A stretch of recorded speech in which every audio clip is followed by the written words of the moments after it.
Sa pagbigay ko sa iyo, pagkikita natin sa pangatlo, kung okay na kay ma'am, sabihin ko na lang yung ano sir sa iyo, sabi ko, yung lugar sa Baguio kung saan at kung anong oras tayo po. Medyo malabo yun, Mr. Dayan, no? Ang hirap po mag-coordinate na wala kayong communication, no? Wala kayong, and nakita ko natin dito, sinabi nyo nga, sila yung nag-uusap. Bakit pa siya magre-request sa iyo na magkita sa Baguio? Sila na lang mag-usap.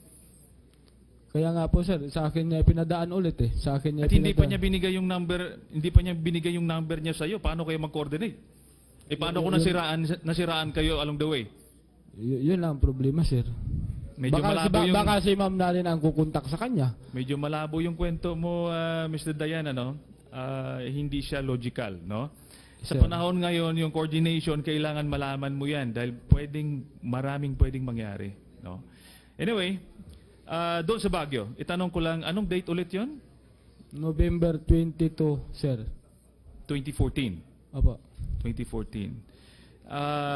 Narinig ko na rin kanina ito eh. Saan kayo nakatira sa Baguio?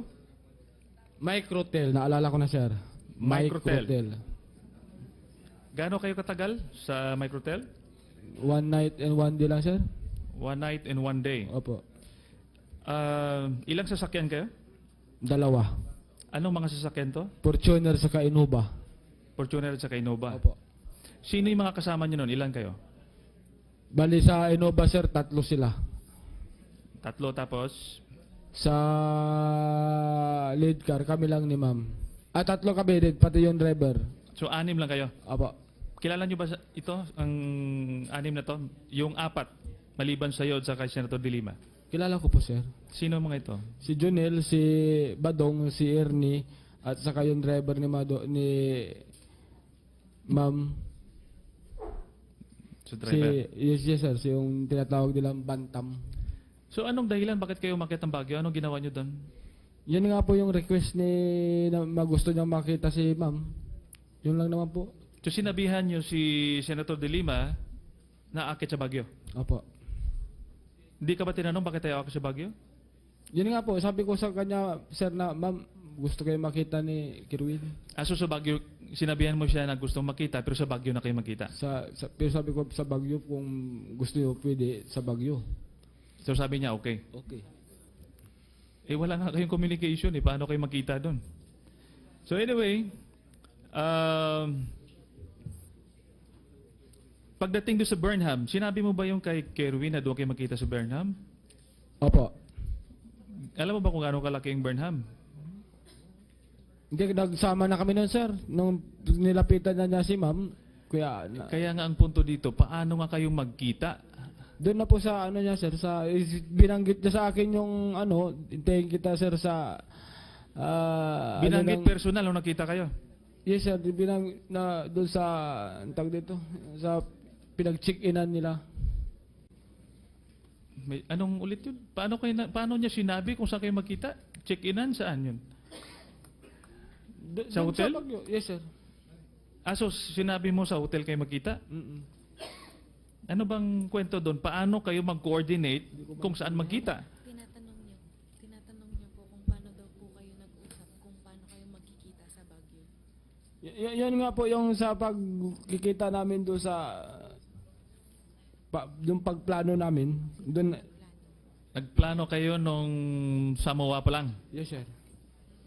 Sabi mo nga, pagbigay, alis ka agad eh. So matagal ang usapan nyo. Medyo Nagplano pa napatagal kayo? na. Yes, sir. Ha? Yo po. Nagplano pa kayo? Opo. So, Kasi sabi nga niya, gusto niyang makita si ma'am. Sabi ko, sir, gusto. So sinasabi nyo kasi kanina, pag nakita kayo, abutan lang ng pera, mabilisan lang. So this time around, nagplano kayo na magkita sa Baguio. Opo. Okay, let us just leave it at that. Mr. Chair, doon sa nakaraang mga hearings natin, hinintay natin si JB Sebastian kasi ang daming testimonies ng mga inmates na tinuturo si Ronnie Dayan at saka si JB Sebastian. Finally, nag-appear si JB Sebastian and then ang sinabi ni JB Sebastian, hindi totoo ang sinabi ng mga inmates na yon. no? And then sinabi ng mga inmates na yon na nagbibigay sila, ay nagko-connect sila through Ronnie Dayan. Ngayon, sinasabi naman ni Ronnie Dayan, hindi totoo. Tama po ba na hindi totoo? Yes, sir. So, yun nga eh. Yung mga witnesses po natin, salasalabat yung mga testimonies. So, finally, nandito ka na, sinabi mo na hindi totoo na nakipag-coordinate itong mga ilang mga inmates na ikaw ang kausap. So, hindi totoo. Si JB Sebastian, nung finally nag-appear ho dito, sinabi niya rin na hindi totoo na nagbibigay sila sa kay JB Sebastian para ibigay kay Senator De Lima. So, ang tinuro naman ni JB Sebastian, si Junel Sanchez. Si Junel Sanchez na naman ay hindi niya sinasabing totoo. At ang tinuturo na naman niya si Herbert Colanco. So nag-iikutan ng kwento. Hindi maganda yung pagkaplansya ng script, no? Dito naman sa kay Kerwin. Tinanong si Kerwin, paano mo nakilala si Ronnie Dayan? Tinanong na rin sa inyo kanina yan. Sinabi ni Kerwin, sa pamagitan ni Police Inspector Espinido. At ngayon nandito ka na, sinabi mo rin na hindi mo kilala si Espinido. Hindi po talaga, sir. At sinabi rin ni Espinido, hindi ka rin niya kilala. So ibig sabihin nito, merong nagsisinungaling dito. Sino bang nagsisinungaling? Kasi kung tatanungin natin yung mga witnesses, lahat sila nagsasabi ng totoo at ang ibang nagsisinungaling. So, yun nga yung problem ho natin eh, no? Ngayon po, Mr. Chair, yun nga po yung nakita natin na ang issue is bilibid eh, drug trade, no? Although medyo may misgivings ako doon sa relationship, no? Doon sa relationship na yan, pero yung relationship sa drug trade eh halos hindi po ma-establish. So yun po yung problema. Anyway, isang tanong lang kay General De La Rosa, sir. Last question na po, no, para hindi po tayo tatagal. Sir, itanong ko lang po, sino may authority po na mag-assign ng personnel sa CIDG?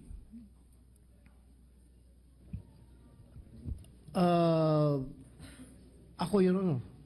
Would you know, sir, kung kailan inassign ito sila ni Superintendent Marcos sa CIDG Region 8 kasama po ng I heard na hindi ho sila inassign ng hiwalay, inassign ho sila buo doon.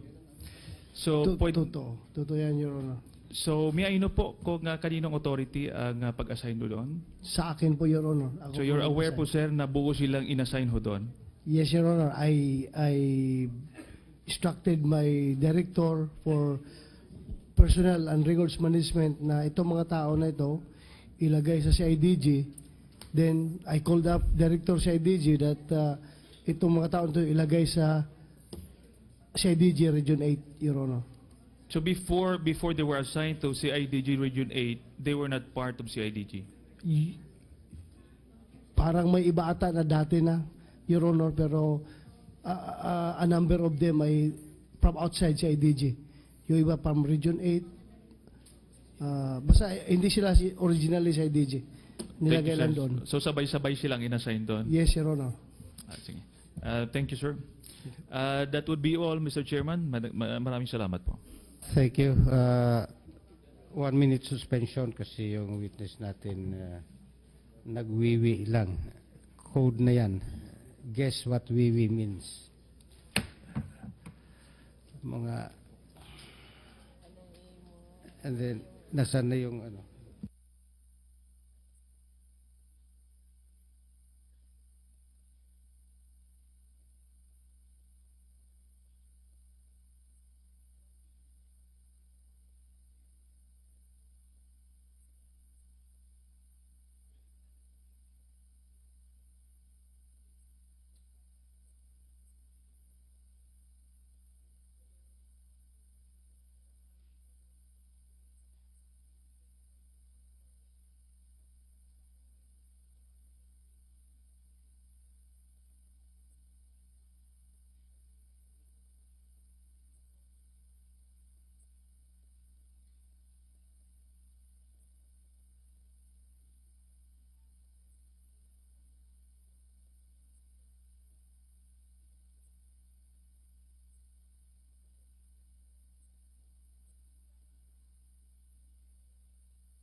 there is a certification that is being prepared.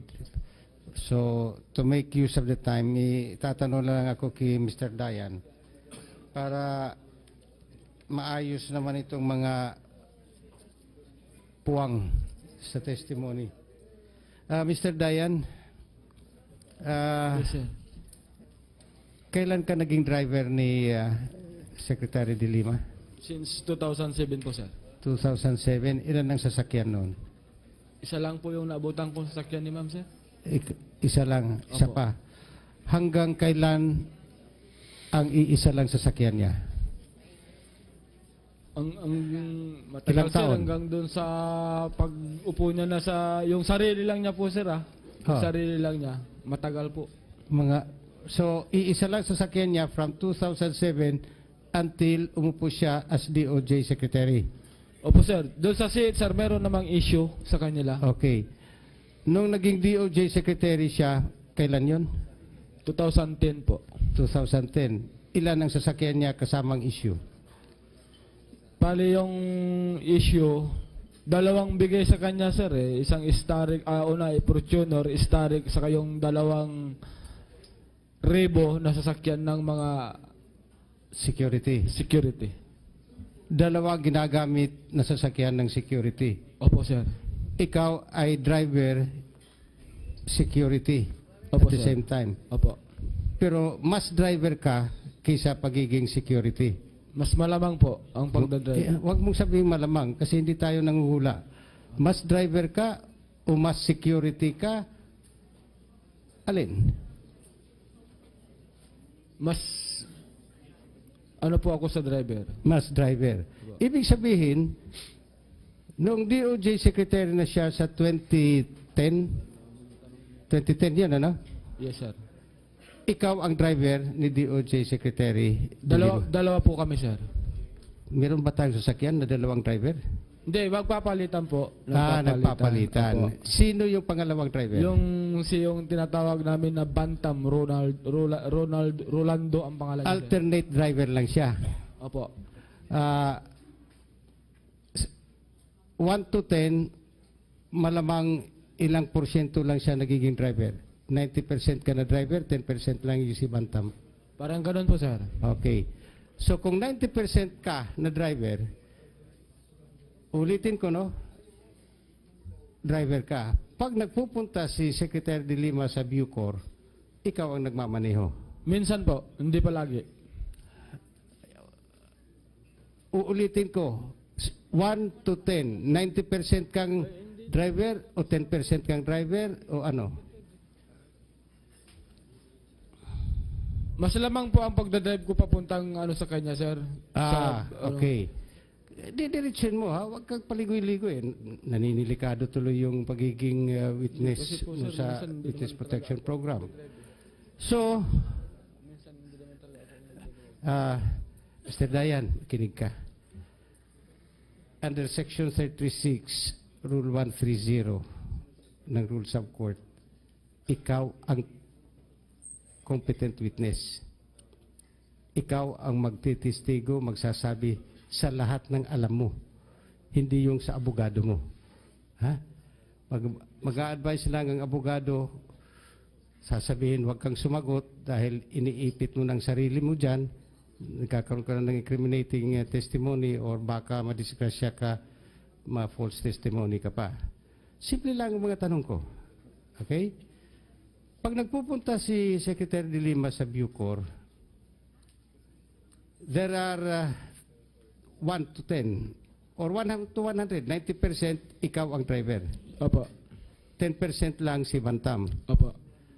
Ilang beses nagpupunta si Secretary de Lima in a month sa Bucor? Isang buwan, sir.